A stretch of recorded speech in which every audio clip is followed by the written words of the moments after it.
헤어진 그 사람 다시 날 그리워하면서 연락 오게 하는 방법은 없을까? 그냥 그리운 정도가 아니라 다시 만나고 싶어서 미칠 것 같은 매력을 느끼게 하는 사람들, 그 비밀이 궁금하지 않으세요? 왜 어떤 사람들은 헤어진 후에도 미칠 듯이 보고 싶고 다른 사람은 쉽게 잊혀질까요? 오늘은 제외하고 싶어지는 사람들의 치명적인 특징을 크게 8가지로 알려드릴 거예요. 이 영상대로만 하시면 무조건 제외됩니다. 영상 꼭 끝까지 봐주세요.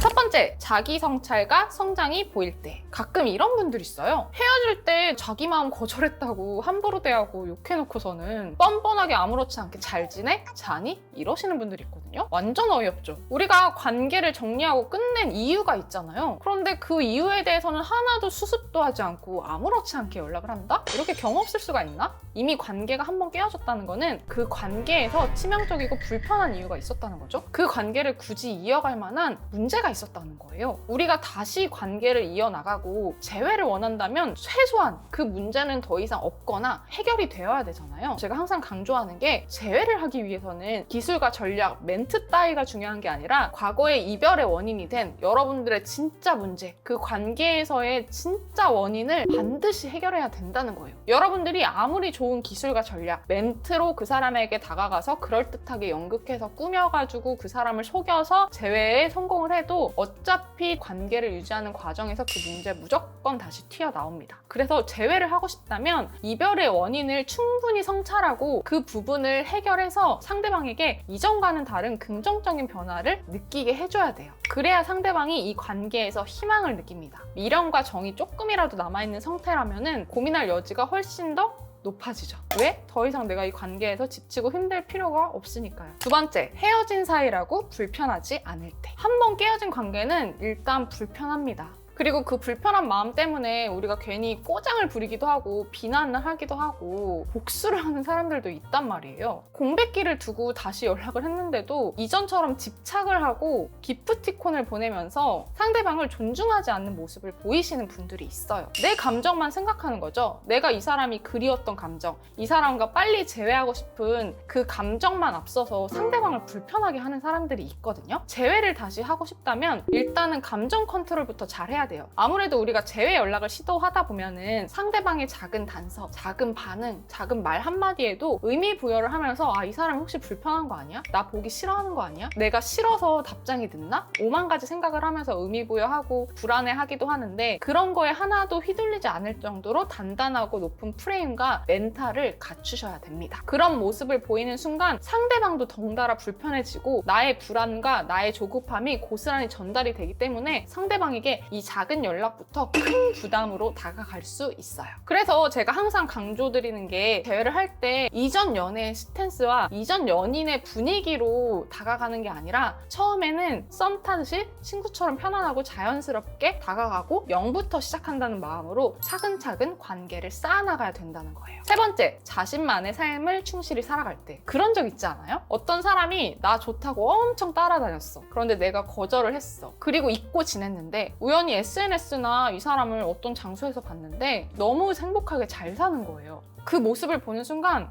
왠지 모를 서운함과 질투가 납니다. 그런 경우도 있잖아요. 이 사람은 나밖에 없고 나라는 남자밖에 없고 나 아니면 안 될 것 같았는데 헤어지고 나서 너무 잘 지내. 나 없어도 자기 생활 잘하고 자기 삶 잘 살아가고 행복하게 살아가는 모습을 보면은 매력을 느낄 수밖에 없죠. 왜? 이 사람이 나한테 헌신하고 나한테 매달릴 때는 내 손아귀에 있는 사람이라고 생각을 했는데 더 이상 내 손에 잡히지 않으니까 내 손 밖에서도 너무 행복하게 잘 사니까 그거 자체로도 가치가 크게 느껴지는 거예요. 사람은 내 손에 잘 잡히지 않을 때 매력을 크게 느낍니다. 그래서 센스껏 밀당을 잘하는 사람들이 관계를 가지고 놀잖아요. 네 번째, 이전보다 긍정적인 에너지가 느껴질 때. 우리가 헤어질 때쯤에는 이 관계에서 계속 쌓인, 계속 반복된 부정적인 에너지에 지쳐서 이별을 선택을 합니다. 상대방에게 재회 연락이 왔을 때 순간적으로 욱하고 마음이 불편한 이유도 그 당시에 부정적이었던 감정, 기억들이 자극이 돼서 불편하거든요. 그런데 이 사람이 오랜만에 연락이 왔고 그래서 우연히 뭐 차나 식사를 했는데 과거의 그런 부정적인 감정이 전혀 느껴지지 않고 오히려 긍정적이고 밝은 에너지가 느껴진다면 뭐지? 만날 때마다 기분이 좋네? 예전에는 이래서 헤어졌는데 그때는 그냥 상황이 안 좋아서 그랬었나 보다. 내가 좀 그때 예민했었나 보다. 이런 생각을 하면서 사람은 누구나 날 기분 좋게 하고 행복하게 하는 거를 누리고 싶어 하잖아요. 이런 사람은 당연히 다시 관계를 이어가고 싶은 마음이 들죠. 그래서 헤어진 이후에 상대방이 날 찾든 나를 냉정하게 내쳤든 상관없이 여러분들은 언제나 긍정적이고 밝은 에너지를 풀충전하고 있어야 돼요. 과거에 내가 이 연애가 너무 힘들었고 이 관계가 너무 힘들었어서 부정적인 에너지가 너무 가득 차 있고 상처가 너무 커. 그러면 여러분들은 재회할 준비가 안 된 겁니다. 왜냐? 그렇게 재회를 하면 여러분들은 반드시 그 관계를 이끌어 나가는 과정에서 머릿속에 부정적인 생각과 기억들이 가득 차서 어느 순간에 쉽게 불안해지고 쉽게 집착하고 쉽게 의심하는 내 모습을 발견하게 될 거예요. 그리고 그 모습은 고스란히 상대방에게 은연중에 드러날 수밖에 없거든요. 그리고 또 그게 반복되면은 관계가 좋게 발전돼 나갈 수가 없습니다. 계속 내 발목을 잡아요. 관계가 발전돼 나가는 그 관계의 발목을 잡는단 말이죠. 5번째, 상대방을 존중하며 배려할 때. 이런 분들 있어요. 재회 연락을 하고 상대방에게 다가갈 때는 아무래도 마음이 좀 조급해질 수밖에 없어요. 이 사람이랑 연락은 하고 있는데 이 사람의 진심이 뭔지, 혹시 어장관리를 하는 건 아닌지 불안해지기도 하죠. 그런데 상대방의 그런 태도는 어떻게 보면 당연해요. 왜냐면 한 번 깨어졌던 관계잖아요. 그리고 힘들고 불편하고 나의 어떤 문제나 특성 때문에 상처가 건드려지기도 하는 관계인데 어떤 사람이 그 상처와 부정적인 기억들을 다 거스르고 나의 연락을 편하게 받아들이고 재회를 냉큼 오케이 하겠어요. 우리가 썸을 타고 연애를 하고 누군가를 사귈 때에도 신중하고 조심스러운데 한 번 깨어졌던 관계를 다시 붙이는 선택을 하는 건 당연히 더 조심스럽죠. 그런 감정을 존중해 줄 수 있어야 됩니다. 상대방이 내가 연락을 했을 때 다시는 연락하지 마 라고 말하거나 차단하지 않고 나와 어느 정도 연락이 이어지는 관계라면은 이 사람은 단순히 어장관리를 하기보다는 생각이 많고 조심스러워서 그렇게 행동하는 것 뿐이에요. 이런 상황에서 재회를 원하는 내 마음만 생각해서 상대방을 압박하거나 집착을 하는 순간 상대방은 부담을 느끼고 그래? 그러면 그냥 여기서 연락 그만하자. 이렇게 얘기할 가능성이 엄청 큽니다. 내 조급한 마음 때문에 아예 상대방을 멀리 떠나보내고 싶지 않다면 상대방의 이런 감정과 상황을 존중하는 태도가 중요해요. 그리고 상대방의 반응이 계속 미적지근하다면 그거는 대화를 이어나가고 관계를 쌓아나가는 나의 방법이 적절하지 않고 매력 발휘가 잘 되지 않기 때문에 그럴 가능성이 크거든요. 그거는 내가 지금 상대방과 소통하고 상대방에 접근하는 방식을 점검해 봐야 돼요. 6번째, 새로운 매력을 보여줄 때. 우리 그런 경우 있잖아요. 과거에는 이 사람? 이런 사람으로 생각했는데 오랜만에 다시 만났는데 과거보다 훨씬 더 멋있고 훨씬 더 능력 있어지고 예뻐지고 멋있어지고 몸매도 좋아졌어. 예전에 만났을 때는 되게 왜소하고 멸치라서 거기에 남성적인 매력을 느끼지 못했는데 오랜만에 만났는데 완전 벌크업돼서 남성미가 뿜뿜해. 그거 자체가 새로운 매력으로 다가오죠. 연하남 같은 경우에도 그런 경우 있잖아요. 대학교를 다닐 때에는 그냥 후배였어. 그런데 사회인이 돼서 다시 만났는데 예전에 그냥 동생 같았던 후배가 아니라 이제는 어엿하게 사회에서 자신의 능력을 발휘하는 진 사회인이야. 완전 신선하게 느껴지죠. 이 사람이 과거에 이별을 선택했었던 이유는 내가 가지고 있었던 장점과 매력이 있음에도 불구하고 그 매력을 포기할 정도의 나의 낮은 매력과 프레임 때문에 나라는 사람과의 관계를 놓은 거란 말이에요. 그럼 우리가 이 사람한테 다시 다가가거나 이 사람에게 매력을 어필할 때에는 과거의 그 단점을 보완할 만한 더 높은 매력과 가치를 증명할 수 있어야 돼요. 그래야 그 사람이 나를 한 번이라도 더 쳐다보죠. 거기에서 신선함을 느끼고 내가 과거에 이 사람을 이렇게 판단했는데 내가 너무 일부만 보고 판단한 건가? 나 그때 왜 그랬지? 영화나 드라마 보면은 이런 경우 되게 많잖아요. 과거에 남자에게 차였던 여자가 다이어트하고 훨씬 더 업그레이드된 모습으로 짠 하고 나타나면 그 남자 막 후회하면서 내가 왜 그랬지? 멍청한 자식 막 이런 행동 하잖아요. 그래서 재회를 하기 위해서는 취미나 능력, 나의 매력치를 더 업그레이드 시켜서 성장한 모습을 보여줘야 됩니다. 그러면 이런 면도 있었나? 하면서 이 사람을 다시 알아가고 싶어지죠. 외적인 매력이나 스펙 같은 것들은 1단계 매력이기 때문에 맨 처음에 이 사람에게 자극적으로 확 사로잡기에 강력하고 관계를 쌓아나가는 과정에서는 나의 내적인 매력, 성격적인 특성, 매력적인 상호작용 능력 이런 것들이 중요합니다. 이 모든 것들이 훨씬 더 업그레이드가 되어 있어야 돼요. 7번째, 과거에 힘들었던 기억들이 자극되지 않을 때. 이별을 선택했다는 거는 어쨌든 과거에 뭔가가 불편하고 마음에 들지 않았다는 거죠. 우리가 재회 연락을 시도할 때 욱하고 화가 나는 이유가 뭐예요? 과거에 나의 힘들었던 그 기억이 자극돼서 그런 거잖아요. 그리고 사람들이 재회를 망설이는 이유가 어차피 재회해도 대부분의 사람들은 다시 헤어진다. 과거에 그 힘들었고 끔찍했던 사건들 다시는 반복하고 싶지 않다. 똑같은 상처 받고 싶지 않다라는 마음 때문에 재회를 망설이게 되죠.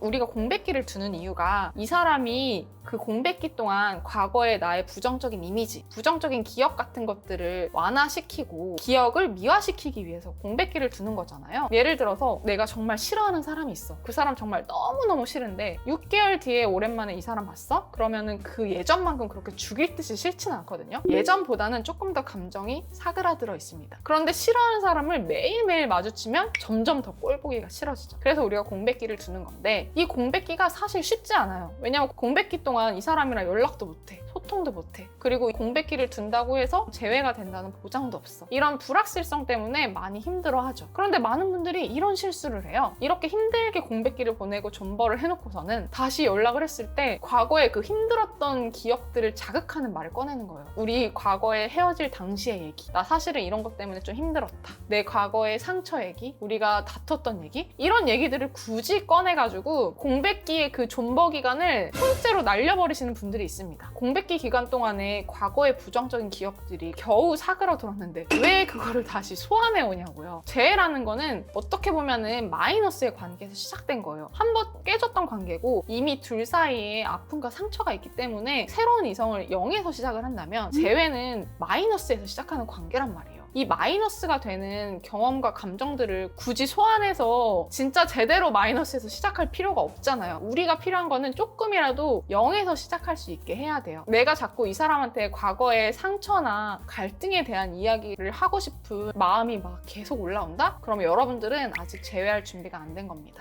왜? 나는 아직 상처가 치유되지 않고 이 사람을 용서하지 않았기 때문에 이 사람이랑 건강하고 성숙하게 연애를 시작할 준비가 안 된 거예요. 그런 마음으로 다시 재회를 하고 관계를 쌓아나가면 아무리 그런 감정들을 억압해도 어느 순간에 그런 감정들이 튀어나와서 상대방에게 불편감을 줄 가능성이 크고 관계를 지속하고 유지해 나가는 과정에서 끊임없이 내 발목을 잡고 나를 아프게 할 겁니다. 8번째, 상대방을 진심으로 이해할 때. 옛 연인이 새로운 이성보다 강점인 게 뭔지 아세요? 바로 나에 대해서 잘 알고 있는 거예요. 새로운 이성들은 나의 습관, 나의 특징, 나의 가족, 지인에 대해서 아무래도 정보가 적고 이해하고 공감하는 수준이 적을 수밖에 없잖아요. 하지만 옛 연인이 마이너스가 된 그 단점과 상처와 부정적인 감정을 가지고 있음에도 불구하고 특별한 이유는 나에 대해서 잘 알고 있고 우리 둘만의 특별한 기억, 추억 같은 것들이 많기 때문입니다. 그런 경우 있잖아요. 그래, 역시 이 사람이 그래도 나에 대해서 잘 알지. 우리 부모님이 이 사람을 정말 좋아했지. 역시 이 사람은 여전히 우리 부모님을 잘 챙기네? 이런 모습들이 상대방으로 하여금 마음을 뭉클하게 하죠. 너 동생 그때 취업 때문에 힘들어했는데 취업됐어? 너무 축하한다. 그때 너 동생이 많이 힘들어해서 너무 걱정했는데 너 짠 거 싫어하지 않아? 너 짠 거 싫어하니까 이거 말고 다른 거 시키자. 이런 식으로 이 사람이 굳이 말하지 않았는데도 특성을 잘 알아주고 헤아려주는 모습을 보여주면 상대방의 입장을 공감해주고 이해하려고 하는 그 옛 연인만의 장점을 매력 있게 보여주면 상대방의 마음을 쉽게 움직일 수 있습니다. 재회는 단순히 과거로 돌아가는 게 아니에요. 이전보다 더 나은 관계를 만들기 위한 새로운 시작이죠. 상대방이 나를 다시 찾고 싶게 만드는 건 보여주기식 기술과 전략, 연극이 아니라 내적인 변화와 성숙함에서 시작됩니다. 중요한 건 재회 하나만 바라보고 나라는 사람을 억지로 바꾸는 게 아니라 과거보다 더 나은 사람이 되겠다는 진심이죠. 그리고 그 진심은 상대방에게 반드시 전달됩니다. 이별 후 재회 가능성을 98% 높이는 강력한 비법을 알고 싶다면 이 영상을 참고해주세요. 이상 러브커넥트 유지연이었습니다.